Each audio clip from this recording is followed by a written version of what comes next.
how to have a more positive mindset around money. Now, we all know the benefits of having more positive thoughts and a more positive, abundant mindset towards money.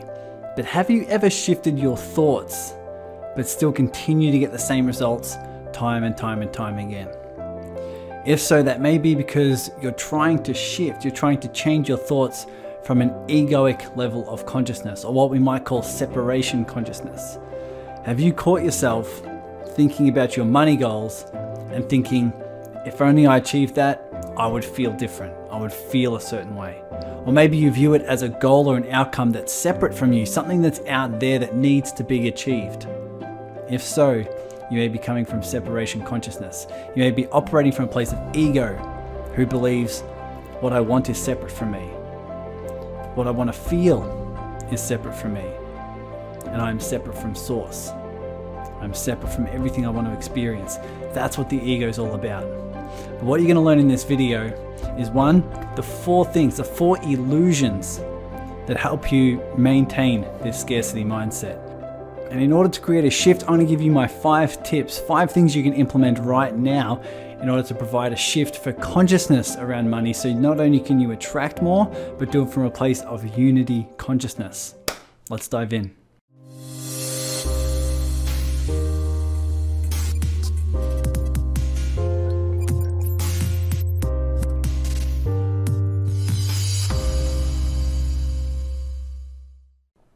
Hello to you and welcome back to another episode of the Awaken Your Business podcast.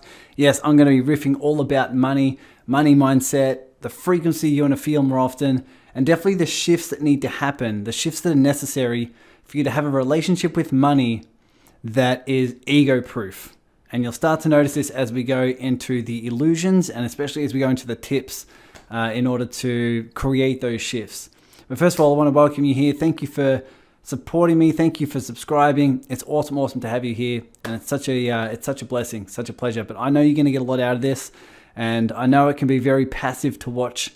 I know people can just tune in here and there, but I really want you to pay attention to this, because what you implement from this episode, what you implement and what you learn here is really going to magnify. It's going to magnify your results time and time again. I know, because it has for me, it has for many of my clients. So first of all, let's dive in deep into the 4 illusions of the money belief, the 4 illusions of money in general. The first one is being that money needs to change. Money needs to change. This is the first one that people get really conflicted with. And why? Because we have an inner fixer within us. And when we have the energy like something needs to be fixed, something's wrong, something should or shouldn't have happened. And I want you to notice the resistance there.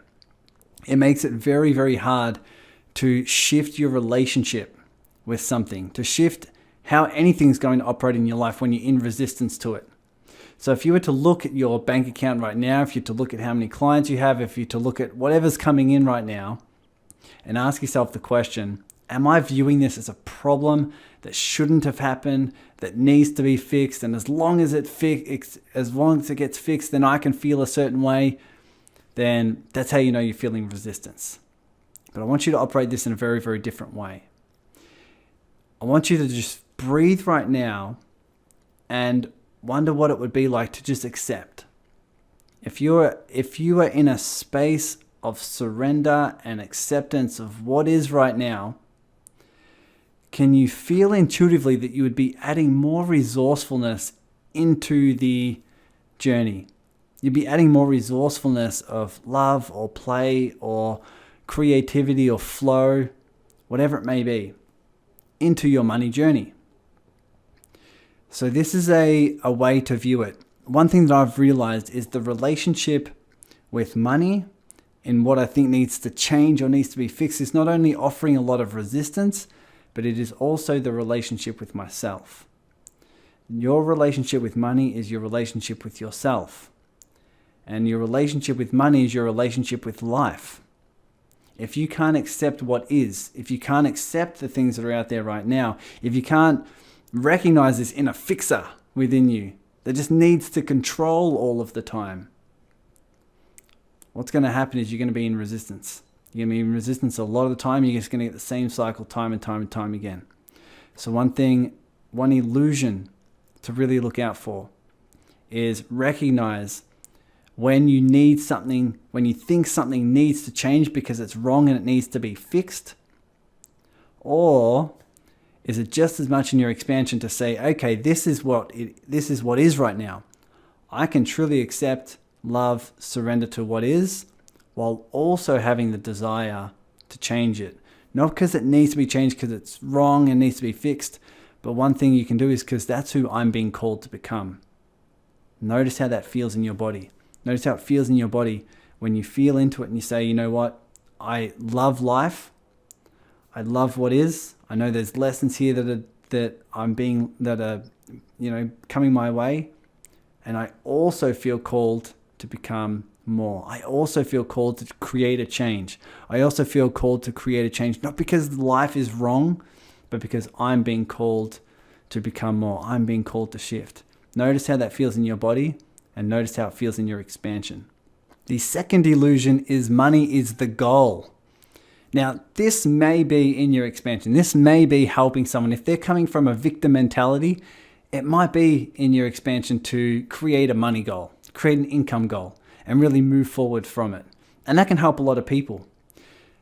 But there's a challenge when that's your primary goal. When your primary goal is, oh my God, money is the goal, and that's my only focus. One thing you'll be doing is you'll be getting attached to that outcome, saying, that's what I need to achieve. And as you work towards that, what you're not doing is shifting who you need to become and shifting the amount of value you're giving to the market. And so one thing that you can really start to see is the illusion of separation is that goal is out there. That goal is something I need to achieve. When really it's shifting of who do I need to become and what value do I need to give to the market? What value, how do I transform people and how do I transform my clients in a way where the income is the byproduct of that? So I'm all about setting goals, and I'm all about setting even income goals, impact goals. One thing you can recognize is the illusion that that's the priority. The priority is not in the goal. The priority is not in the income. The priority is in who you get to become, who you're evolving into, and the value you get to add into the market. So question here, how much money would you like to welcome into your life? What can that goal be?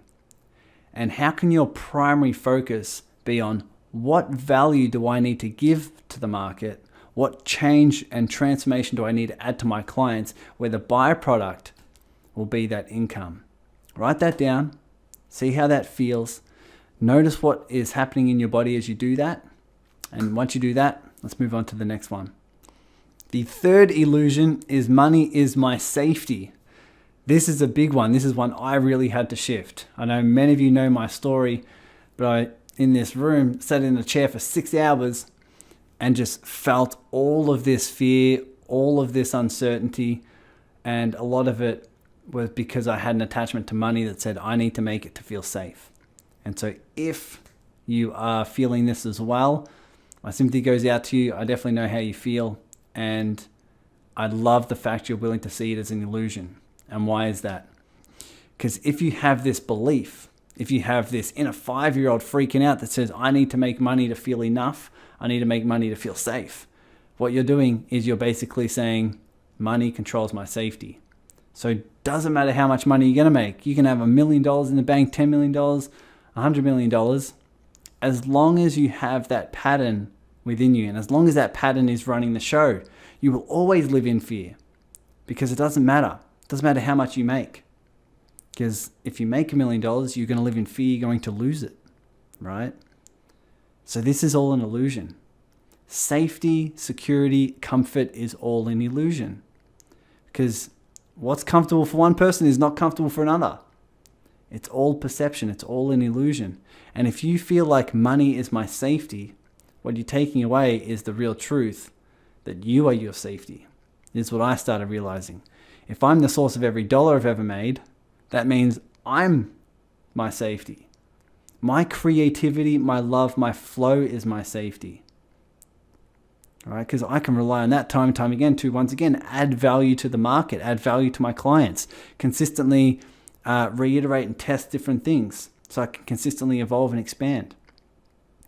So this is the third illusion. Money is my safety. Question is, what's the real truth? What is your real safety? What I've learned is following your heart is a lot more safe than being attached to money. When you're attached to money and you think that's your safety, that's not real safe at all. To me, that's a lot of danger. A lot of danger when it comes to your heart.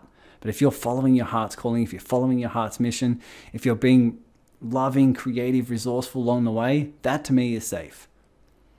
So one thing to ask yourself, is money your safety? Is that the pattern that's running the show? If so, what's the truth in terms of your real safety? That's not an illusion, but it's a deeper level of trust. It's a deeper level of truth. Feel free to write that down. When you do, let's go on to the next one. The fourth illusion, money is my worthiness. How many of you really start to identify, okay, I'm making this amount of money, that means I'm perceived in this way. Or once I make this amount of money, I will feel more significant. I will feel more important. I will feel more unique. I'll feel more special, whatever it might be. I'll be able to get more attention and affection off people. If that's the case, you're buying into the illusion that money is your worthiness. And it's very, very common, especially in the world of business. In the world of business and business owners, we're always talking about, okay, what income are you making? What would you like to make? When you're making this much, it's better than when you're making this much. And it goes back and forth, and everyone gets attached to this outcome and says, that is my worthiness. And it makes a lot of sense. We grow up with this type of belief, right? We grow up with this type of pattern that says, as long as I'm achieving, I can get love that I crave the most from my parents or my caregivers, whoever was really important to me. As long as I achieve, I can feel how I want to feel in terms of looked after, cared for, special, unique, right? And that starts out when we start walking, when we start going to school, when we start performing in athletics, when we start getting a job. All of a sudden we're 30, 40, 50 years old and we're still running the pattern that says, my worthiness is attached to what I do. My worthiness is attached to what I achieve. It's time to start seeing past that illusion, past the illusion that who and what I am is what I achieve. What's the truth? Who and what you are in the form of spirit, in the form of the space, in the form of unconditional love is so much more than what you can achieve. So breathe into that, feel into it. Are you going into the illusion that your worthiness is attached to something outside of you, that your worthiness is attached to your achievement, is attached to the amount of money you're making? And what I would do is I would journal that out. I would journal out, am I attached to this? Is my worthiness attached to income? And start to journal out, what's the truth? What's the truth here in terms of what is my real worthiness? Is my worthiness in my divine essence? Is it in my spirit? Is it in the value I give, the grace that flows through me? What is that? Feel free to journal that out. Let's move on to the next piece. Moving on to the 5 tips now. The 5 tips are going to help you create this different relationship when it comes to money. And tip number 1 is everything is fine. Everything is fine, even if your mind can't see it. Even if your mind can't see it. How do we know this? Because it is. Everything is the way it's meant to be, even if it's in such conflict with your mind. But can you see how this offers a lot more peace? It offers a lot more surrender, a lot more acceptance. When you're able to come from a place of acceptance, when you're able to come from a place of love, loving what is, you can hold space for both, like we discussed before, both the acceptance and love for what is, but also the desire to grow, the desire to evolve, the desire to add change, the desire to add value. But notice the level of resourcefulness you can apply when you recognize that everything's fine, even if my mind can't see it, even if I don't know why. Let go of that story. Here's one thing I love to pose is the question, what stories do you need to drop for you to deepen your level of surrender?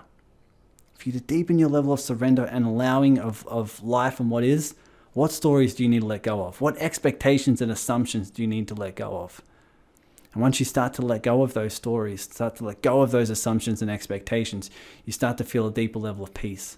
From that deeper level of peace, you'll find a guidance that comes through on what to do next and what change you're here to create. So lean into that. Feel free to even journal this out, see what you can come up with. Tip number 2 is to access your genius. I want you to imagine that you're doing exactly what you love, exactly what lights you up, exactly what also adds value to the market and adds value to your clients.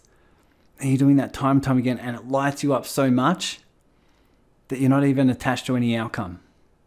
But your divine genius is just flowing through you, and you feel this great flow between challenge, but also you're rising to the occasion and giving your gift to the world. Once you access that, when you're accessing your genius, I believe the income is the byproduct of that, where you're just adding so much more value to everyone because you're in your gift. And when you're in your gift, you're not attached to any outcome, but it's flowing through you. The gifts, the values flowing through you.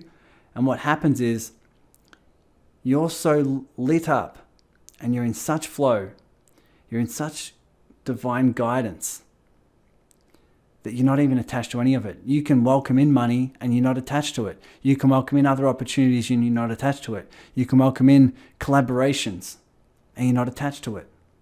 But you're just giving your gift and you're in this space of just loving it. What would that be like? For you to truly live in your genius, for you to live in your flow. If you do that, if that's your main focus, you might find the income, the collaborations, the opportunities will be the byproduct of you being in that frequency. The frequency and vibration that what's flowing through me is so much more than my goals.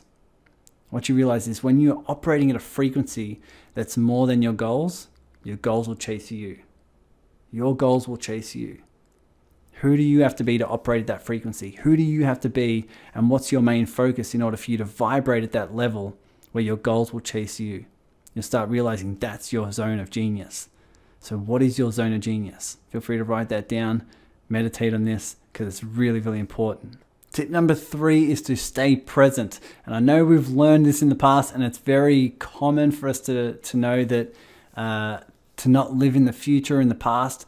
But this is a great reminder, is to live in the present moment. Almost all fear is future-based, is an unwanted future. And we live there to escape the present. Your mind creates this future to escape the present. But if you're breathing, if you're focusing on your breath, and you're breathing deep right now, it is very, very hard to be in the future or the past. And you realize that everything you need right now is in the present moment. Every deep level of idea, of collaboration, of joy, of peace is in this present moment. And I'll remind you, if you're breathing right now and you're living day to day and you're here in this present moment, everything that you've ever needed has always been given to you. That's why you're still here. This is what you can access in this present moment. And I seriously get goosebumps when I talk about this because it's such a good reminder that everything's being provided for you. But when we go to this future of fear, we start to not pay attention to what the gifts are here in the moment. You're here, you're breathing, and you have one next step. You can pay attention to that one next step when you are present, when you're living right here, when you're here with me right now, when you're breathing. So take a couple minutes to breathe, take a couple minutes to get present, and ask yourself the question of, what is it I'm really after, and how can I recognize it's here right now? And then see what your next step is. See what flows through then. Tip number 4 is to deepen your trust. And I know I say this all the time, but there's a reason for this. When you deepen your level of trust, when you truly know that we live in a benevolent universe, when we live in a universe that's looking after you, when you are able to recognize that you're learning the lessons you need to learn, or welcoming in higher level opportunities that your mind can't see, you live in a world where your focus is towards your expansion. Your focus is towards what the universe is providing for you. And if you can stop by judging your external circumstances and judging the 3D world and start recognizing that there's a power and there's a guidance that offers so much more, what will happen is you'll deepen your level of trust and you'll start to see past the illusions of the ego when it comes to money. If you can trust that you're being guided, if you can trust that you're learning the lessons necessary, what you do is you'll welcome in higher levels of income, higher level opportunities, because you're living in this flow of life, that you're trusting that no matter what happens, it's happening for you. And that frequency, that energy will just transfer to money as a byproduct. And so ask yourself the question right now, what is it that you're learning? What is it that you're learning? And how could these scenarios, how can these events, how can these circumstances be guiding you to so much more than what your mind can see? Guiding you to so much more that's in your expansion, but also that's on this guided path that your soul's leading you towards. Ask that question, see what comes up for you. Tip number 5 is to be conscious of your decisions and actions. Be very, very aware, be very conscious, and recognize the importance of your decisions and actions when it comes to money, when it comes to opportunities, when it comes to your business. And here's why. This is where the fork in the road really lays out. You can either go down the path of your old egoic patterns to say that money's separate from me, to say that money is scarce, to say that I've never been good with money. Or you can make your decisions and actions based on a unity consciousness, based on money is me, I am money. The frequency of money flows through me, right? Money is a byproduct of me adding value to the market. It's a byproduct of me operating from a frequency of my higher self. And then make your decisions and actions based on that truth. You will see that path start to expand. That path will expand. That side of you will expand. You'll start to see more and more synchronicities, more and more opportunities, because you're making your decisions and actions based on that place. This is where you live it. And I know it's scary, but this is where the rubber meets the road. This is really where you're challenged, and it's like life saying, do you trust? And it's life saying, do you want to live this way? And that's really where it comes down to it. When you're living in a place of unity consciousness, you know that money is me. I am money. The level of abundance is me. That frequency is me. And if that's the case, and if you're wanting to live that truth, making your decisions and actions based on that is really, really important. That's where the rubber meets the road. That's where the empowering patterns will start to expand. So question for you, what's one action or decision you're willing to make? If you're living this unity consciousness and you really want to expand your frequency when it comes to money, what's one decision or action that you're willing to make? If you're willing to do that, if you're willing to expand on that path, you'll see the momentum start to shift. So now it's time for you to share your truth. Which of these illusions do you recognize in yourself? And which of these tips are you willing to implement in your life so you can start to shift your level of frequency, your level of vibration, and that relationship when it comes to money, so you can start coming from a place of unity consciousness instead of separation consciousness? Let me know below. Look forward to hearing all about it. Look forward to helping you also on your journey. I'll see you guys in the serving circle. Take care.